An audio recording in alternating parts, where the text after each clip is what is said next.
mpanjakany Joda zay mpanjakany Israely. Izy ny tompon'ilay kintana. Ary ny kintana ny Davida dia tahaka amin'izao mihitsy. Zao saim-pirenena Israelianina. Dia ny zavatra misy mitady. Misy olona avy any Jeriko mitady hoe misy kintana lasa any antsinanana. Sy maintsy tadiavina io na kanesan'io kintana io any antsinanana. Satria Madagasikara ty antsinanana. Dia tadiavina zany amin'izao hoe aiza ilay kintana any Israely, aiza ilay kintana any Arabo. Sy maintsy hitady any koa ny Arabo ino nahatonga ny kintana an'zany hoe voasintona aty zany aty Madagasikara. Ary fampitadiavan'olona rehetra maneran'izao tontolo izao ty fiangonana ty tsy ho ela. Amen. Isika moa zany anangana ilay tempoly Solomon. Fa zao aloha zava-misy mbola manototra tany sika. Sika nefa sy miandry ny tempoly Solomon isangana sika. Zay vao hoe anao fanompona masina fa manomboka androany dia ambara mpahibe maso fa anao ny fanompona masina tahaka ny tamin'ny androny Jesosy Kristy Tompo, tahaka ny tamin'ny androny Mosesy. Isika manomboka androany dia ajoro izay fanompona masina izay hitondra sika ho any an-danitra. Amen.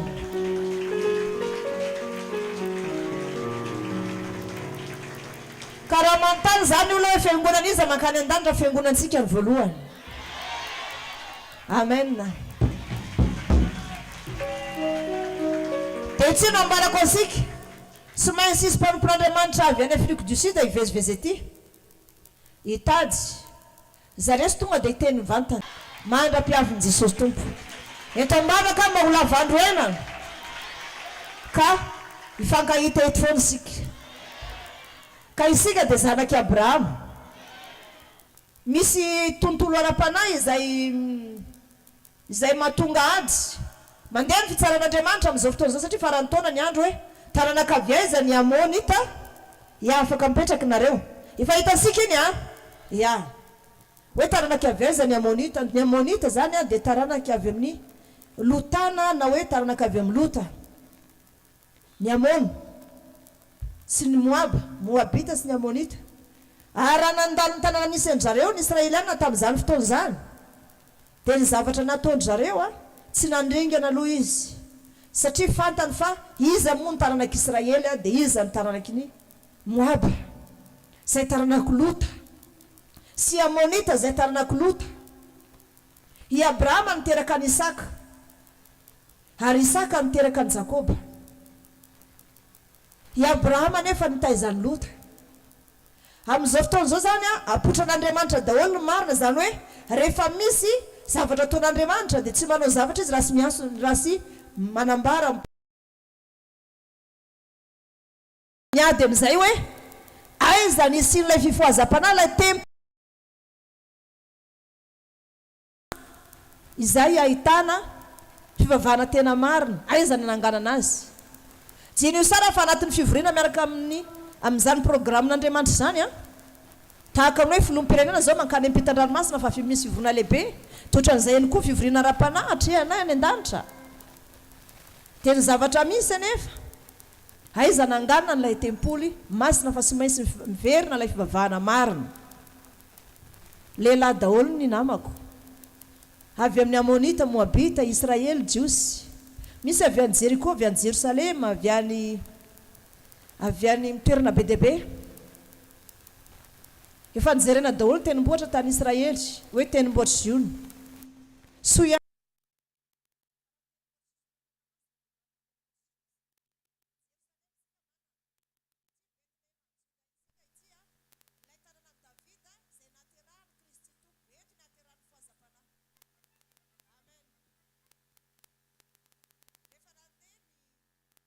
ny resaka nandeha dia tapa-kevitra ary fa sy any Israely anaovana an'ilay izy fa eto Betlehem an-Joda tanàna masina. Amen. Ya isika amin'ny ten'Andriamanitra satria mbola resaka aloha nataoko adiniko hoe hivavaka aloha dore aloha hivavaka ho an'ny ten'Andriamanitra misangana daholo indray ny kamivavy rehetra. Sangana daholo anandra tanana. Fotoam-Bavaka ny ten'Andriamanitra.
dia jery tenin'Andriamanitra isika.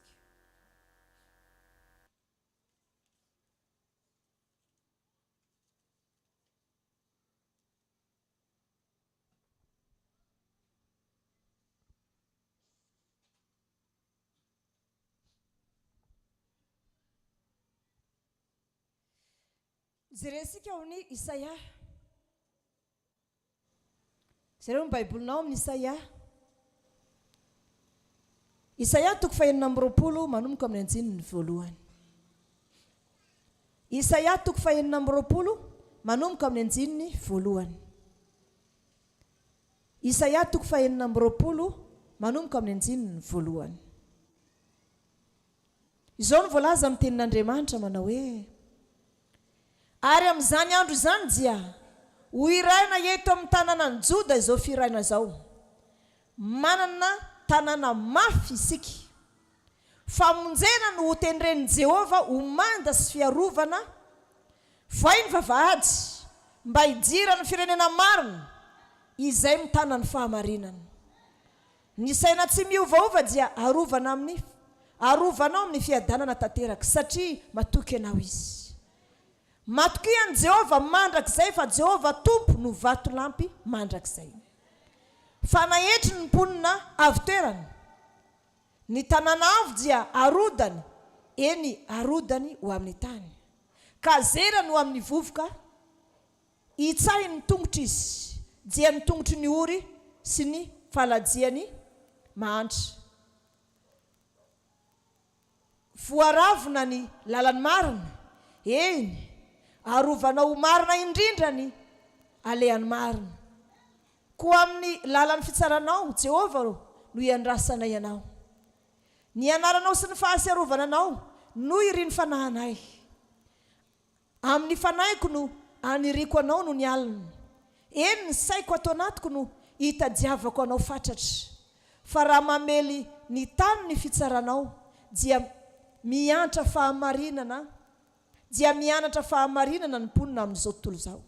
Na dia siinao soa aza ny rasy fanahy, tsy mety mianatra fahamarinana izy. Eny fa na dia ao amin'ny tanin'ny fahamarinana aza izy, mbola manao meroka ihany. Ka tsy mety mijery ny fahalebiazany Jehova. Amen. Asitehaka mafy aho voninahitrin'Andriamanitra. Dia hijirako amin'ny anjininy voalohany aza zavaina antsika. Amin'izany andro izany dia ho iraina eto tanànan'i Joda. Ho iraina eto amin'ny tanin'i Joda izao firaina zao. Aiza ozy izy ny irana an'ity firaina ity? Amin'izany andro izany dia iraina eto amin'ny tanin'i Joda izao firaina zao. Isika dia manana an'ity hoe Betleheman'i Joda ity. Eto no irana an'ity firaina ity. Ny hira zay atao, ataovy mafy ary ny tehaka.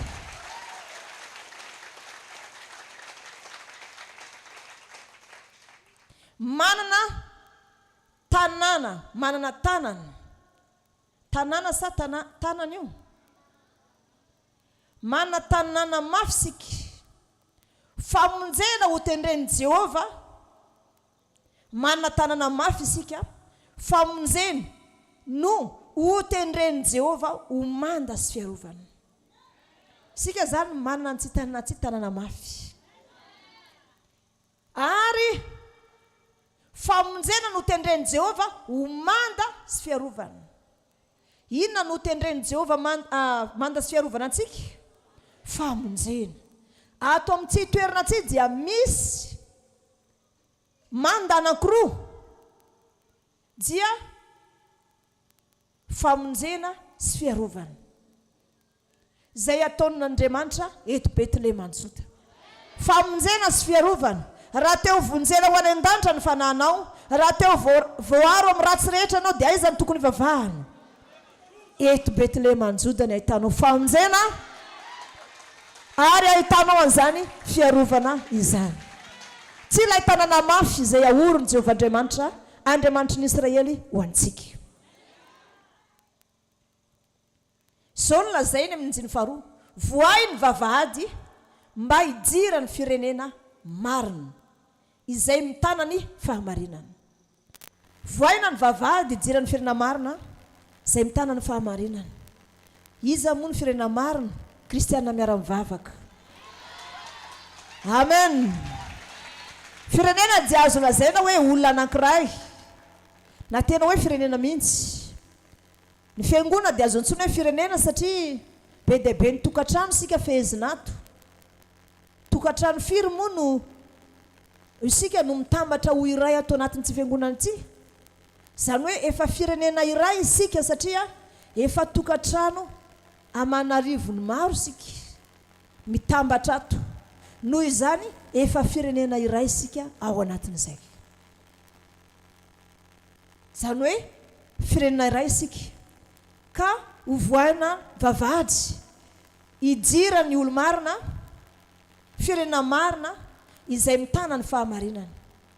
Azavaiko, ny Israely dia efa ataony fomban-drazana ny mitandrina ny didi folo sy ny zava-padina sy ny zavatra rehetra.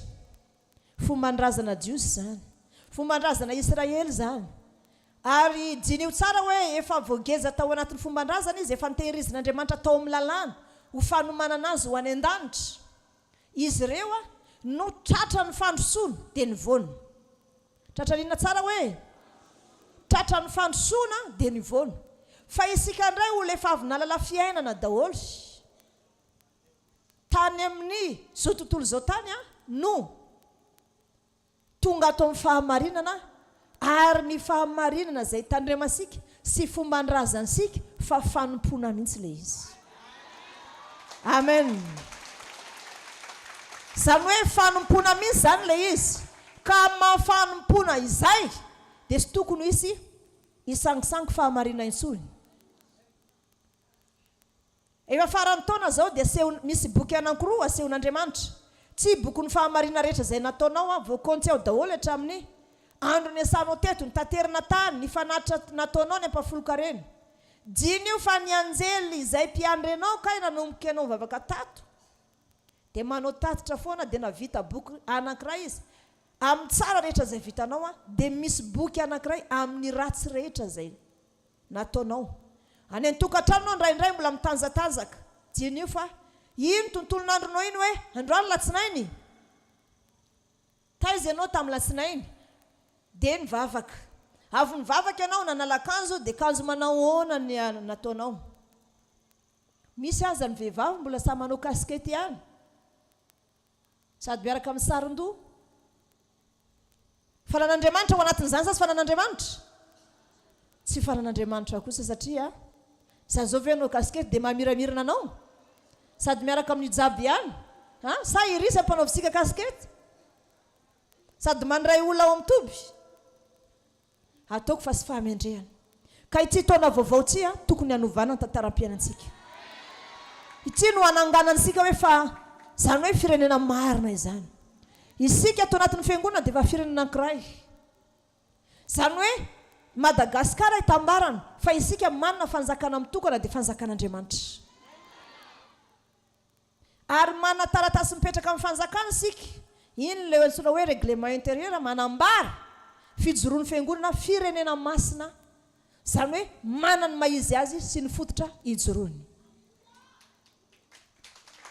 Amen.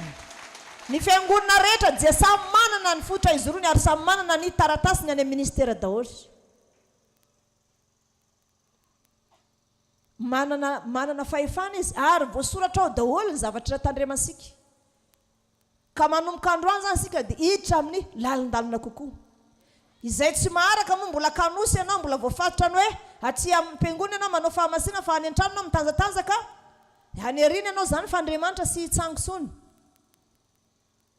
Jinio tsara.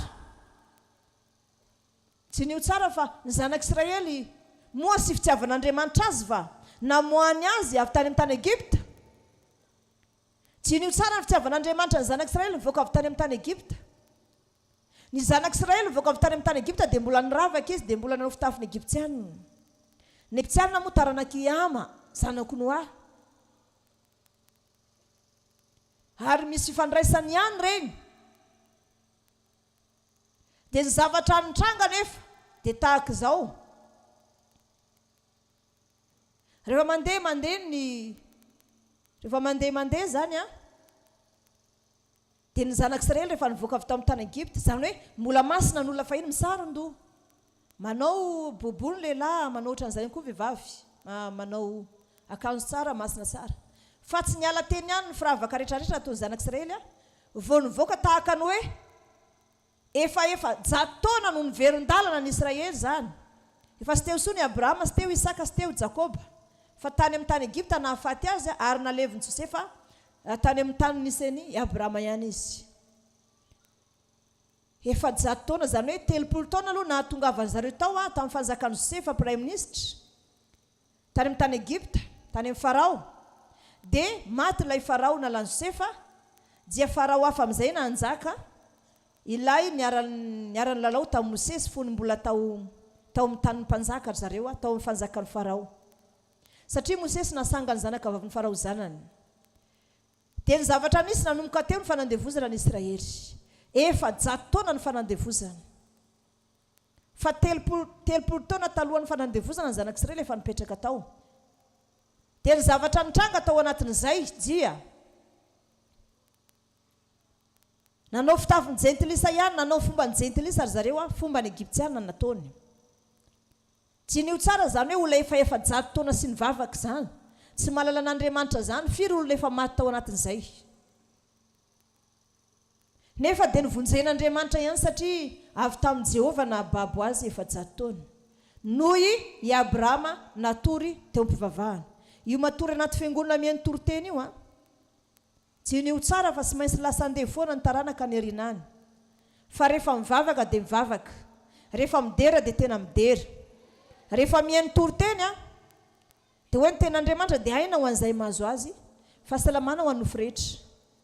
Zany hoe aina ho anao izay mahazo azy ny tenin'Andriamanitra, ary ho fanasitrana sy ny fahasalamana ho an'ny nofo rehetra. Ao anatin'ny fandraisana ny tenin'Andriamanitra dia efa misy aretina miala, na trosa miala, na tsivosina miala ao anatin'ny tenany olona. Amen.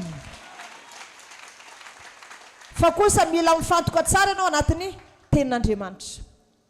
Dia ny zavatra misy mitranga dia tahaka izao. Rehefa nandeha zanak'Israely, tsy n'Andriamanitra izy dia navoaka ny tao. Ary tao anatin'izay dia nisy ny ranomasina mena, moa sy nisaraka teo anatrehan'ny zanak'Israely va ny ranomasina mena, nisaraka teo anatrehany. Ary nanomboka teo nisy ny fiderana mandiha, dia manahoana zany hoe olona mandiha nandresy ny fahavalon'izay zany hoe rehefa nandeha zanak'Israely ranomasina mena eo aloha, dia inona ny taorinany? Miaramila ny Egyptiana saika andeha ny zanak'Israely. Fiarovana mafy avy amin'ny Jehova zany. Zay ilay hoe zavatra misy sy mitranga dia tahaka izao. Tahaka an'izao zany zavatra misy. Tsy n'Andriamanitra izy, ary rehefa tsy n'Andriamanitra izy dia nataon'Andriamanitra narovany. Ary hoy Andriamanitra tamin'ny Mosesy ilazao ny zanak'Israely mba handroso. Dia rehefa nandroso izy dia nisaraka ny ranomasina mena. Rehefa nisaraka ny ranomasina mena dia nandeha ny zanak'Israely. Ary rehefa nandeha naraka azy ny Egyptiana dia nately ny ranomasina mena tao zareo. Dia manahoana ary ny hafalian'ny olona mahita hoe nivonjen'Andriamanitra ranomasina mena zao misaraka, lasa tany maina isany tongony, ary ny fahavalony izay mitondra sabatra hamono azy ripaka tao anaty ranomasina.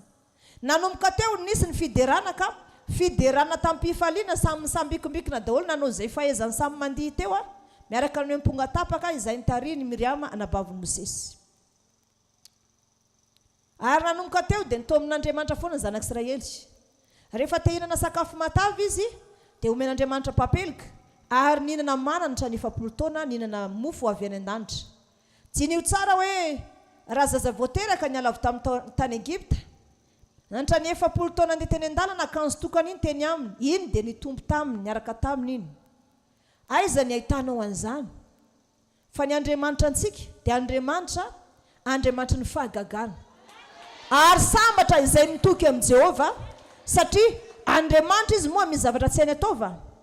Raha nandeha ny zanak'Israely 40 taona, trano lay no nentiny. Ary nitoetra amin'ny trano rasan-kazo izy, aky ny mifindra dia maka rasan-kazo dia mifindra. ndraindray mipetraka ao anaty trano lay ndraindray mipetraka ao anaty trano rasakazo dia jinio tsara any amin'ny tany hevitra nandeha 70 taona izy fa ny tongony sy ny vonto ary ny kapany sy mba rovitra nefa amintsika amin'izao fotoana izao raha misy lehilahy zao vidy kiraro ataonsika 3 alina ariary 3 volana iny dia efa rovitra ohatran'izany ihany koa ny vehivavy dia miovaova kapa foana mora tapaka kely ny tadiny dia ohatr'izany foana fa ny andry zareo 70 taona be zao atao isan'andro isambolana manitra ny taona fa tsy rovitra ny kapany ary ny tongony tsy mivonto akanjo anankiray nanaovana nandra ny 70 taona fa tsy rovitra ny akanjony fa nanaraka ny habeany efa ny sainsainao ve zany hoe Andriamanitra ansika dia Andriamanitra lehibe zany hoe manomboka androany tsy azonao faritana amin'ny fahalemenao ny fiasan'Andriamanitra eo amin'ny fiainanao amen aza faritanao amin'ny fahalemenao ny fahalebiazan'Andriamanitra ndraindray dia zany mahatonga asika sy tahin'Andriamanitra refesinao amin'ny fahalemenao mety ozy emeralda hoe za moa zany dia vehivavy dia ohatr'izao dia refesiny amin'ny fahalemena nefa Andriamanitra teanao zavatra lehibe aminy misy taona rehefa rava sabato ohatr'izao dia nisy olona nandorana raha vavony dia oza taminy nda nataovy délivrance olona io fa ny zavatra nisy nefa tsy haiko ny olona nanao délivrance tany na emeralda ihany na olo-kafa fa ny sahatra aloha ny aretim-bavony vehivavy dia gaga be izy hoe zany olakolaka be teo iny manana fitsaharana nanitra ny adiny 3 aloha ny vavony tsy niesika nefa vavony efa nandora zany hoe misy herin'Andriamanitra ao anatinao fa ianao mila mihetsika ary aza refesinao amin'ny fahalemenao ny herin'Andriamanitra tokony asa ao anatinao fa lazao foana isan'andro hoe Andriamanitra dia mahery Andriamanitra ary Andriamanitra dia miasa amin'ny olo marina sy olona masina fa izao tontolo izao lazaiko anareo fa fitaka dia jinio tsara zanak'Israely dia tsy n'Andriamanitra isehoan'Andriamanitra foana nomen'Andriamanitra mana 70 taona mofa avy any an-danitra jinio tsara nefa fa ny olona any ambanin'ny altara no mihinana an'izany mana izany olona efa hoe mivaovonsy fa miandry an'ny tompo fotsiny miandry an'ny tompo amin'ny raha olanitra dia andeha reo olo matory amin'ny vovotany tsangana amin'ny fiavian'ny tompo dia ny zavatra misy nomena ny zanak'Israely 70 taona zany rehefa te hisotro rano dia vato lampy be izao mamoaka rano ry havana taizany nisy an'izany jinio tsara ny fahalebiazan'Andriamanitra antsika ary aza refesinao fahalemenao ny fahalebiazan'Andriamanitra tokony asa eo amin'ny fiainanao fa ianao zao tsy androandroany tsy ny andrasanao dia andeha lavitra ianao io ary ho tadiavin'ny olona ianao io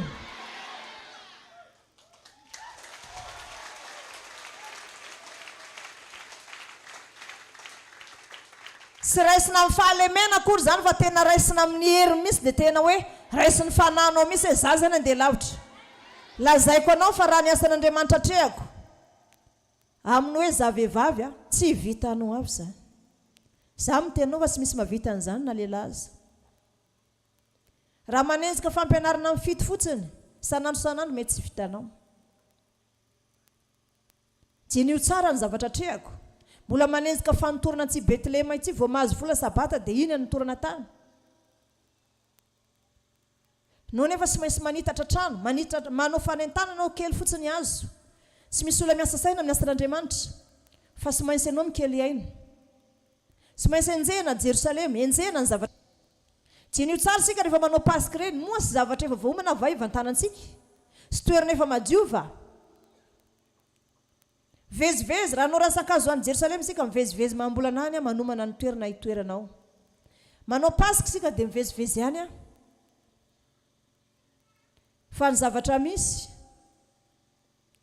mafy le izy fa ao anatin'ny saiko dia zao mahery ny Andriamanitra sy misy zavatra tsy hainy fa na ina zavatra mitranga tsy vita amin'ny fahalemena maha-olombelona intsony ty fa sy maintsy hiaraka amin'ny asan'Andriamanitra ary zao ny teneny anjely tamiko hoe amelanao irery aloha zay mandritra ny tsy volantsy satria ho avy ny farantaona dia hoy za tamin'ny Petera zay za Petera vao mahatsiaro hoe olombelona amin'izay fa hatramin'izay niara-ny asa tamin'ny anjely dia mifampiresaka aminy dia nisy zavatra ohatrany hoe nisy zavatra nanarona ny saiko ohatrany hoe faran'Andriamanitra foana mibaiko sy mitondra dia entiny manky ary entiny manky asy tsy nanana an'izany hoe fiainako izany zao za vao malala hoe izay olombelona arakaraka ny atsapako anefa hoe olombelona no foaman-drano manana papa sy mama za zay za vao tena mirehitra amin'ny fanompona miverina indray ilay fitiavana voalohany izay nahitako ny tompo fahiny teo zany za hatramin'izay dia tahaka an'ireny robot reny fa zao zany za vao matsapa hoe za zao vao matsapa hoe olombelona no foaman-drano fa raha niezaka ataoko tsy vitanao tsy vitanao mihitsy na lehilahy za tsy vitan'izany satria io zavatra rehetra io dia eritreretinao daholo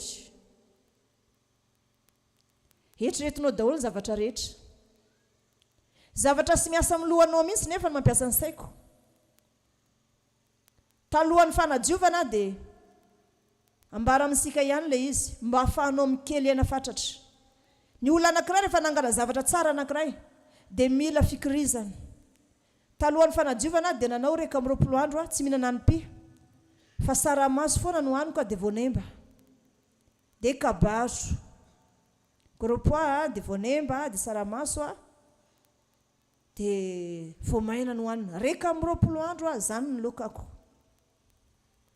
ary le izy ary tsy nataoko reka amin'ny 20 andro fotsiny fa nataoko mihoatra nataoko 5 amin'ny 20 andro inona nangatahako Jesosy besaka ny fahavaloko zay nefa no fetin'ny fanadiovana be dia be ny olona isakafo ao ny any sinagoga rehetra engany mba tsy ho isy olana ny fanadiovana zay taonay dia sy ho isy olana ihany koa ny porima satria mifanesesy ihany tsy niteny taminao za hoe mifadianao hanina mba ilamina ny fetin'ny fanadiovana antsika fa za mikely ihany ao anatren'Andriamanitra amen amin'izao fotoana izao zay hitanao zao manao reka amin'ny 20 andro hanikotrana mangazo sy vomanga no haniko dia legioma 10 andro zay zany mahitanao nanareradraraka io zany hoe vao vita tapabolana le hoe mihinana sy mihinana ny fa voamaina sy vary amin'izao za 10 andro zay tsy mihinam-bary fa mangazo vomanga raha mihinana mangazo zany maraina dia mihinana vomanga indray amin'ny atoandro sisy vary dia mihinana legioma amin'ny alina 10 andro amin'ny androany zay inona ny tanjona anao pasika zay tompo engany mba ho feno fanatrianao